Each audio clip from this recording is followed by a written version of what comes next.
Hi everyone, welcome back to my channel Susmita's art and craft. আজকে share করব খুব সহজেই কিভাবে হ্রদ বানাবেন।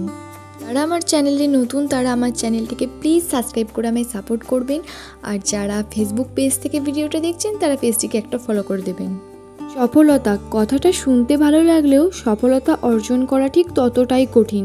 শুয়ে বসে সফলতার কথা চিন্তা করলে সফলতা আমাদের কাছে আসবে না, তার জন্য নিত্যদিন কাজ করে যেতে হবে।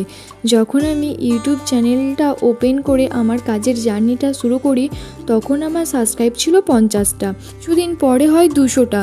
তখন আমাকে অনেকে বলতে থাকে এই চ্যানেলটা তোর চলবে না, এইসব ভিডিওতে ভিউজ আসে না, কেউ দেখবে না, তুই বরং ব্লগ কর। এতগুলো মাস খাটার পরও যখন দেখেছিলাম ভিউজ আসছিল না তখন আমার মনের কোণে একবার হলেও বেজেছিল, সত্যিই কি তাহলে এই চ্যানেলটা আর গ্রো করাতে পারবো না? এতদিনের কাজগুলো তাহলে বিফলে চলে যাবে? এইসব ভাবতে থাকি। সামনের দিকে তাকালেই শুধু অসফলতার ছায়া ভেসে আসছিল। কিন্তু আমি প্রতিদিনই একটা করে কাজ করে পোস্ট করতে থাকি এই ভেবে যে সবাই যখন পারছে আমি কেন পারবো না। ব্যাস এই কনফিডেন্স নিয়ে এগিয়ে যাই।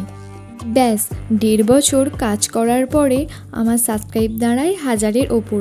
এখন ভাবি তখন যদি অসফলতার ভয়ে পিছিয়ে আসতাম তাহলে আজকের এই ছোট সফলতাটুকু হয়তো পেতাম না। তাই অসফলতাকে ভয় না পেয়ে সফলতার দিকে এগিয়ে যেতে হবে। ব্যাস শুধু লাগবে অনেকটা ধৈর্য। আপনারা যদি সাপোর্ট করেন, আপনারা যদি ভালোবাসা দেন তাহলে আমি আরও এক ধাপ এগিয়ে যেতে পারবো আর আমাদের ছোট্ট একটা ফ্যামিলি তৈরি করতে পারবো। ইনফ্যাক্ট আমাকে এখনও অনেকে বলে ব্লগ কর, এটা কর, সেটা কর। আপনাদের যদি আমার কাজ ভালো লেগে থাকে তাহলে প্লিজ আমায় সাপোর্ট করুন। ভিডিওটা ভালো লাগলে একটা লাইক করে দেবেন। দেখা হচ্ছে পরের একটা ভিডিওতে।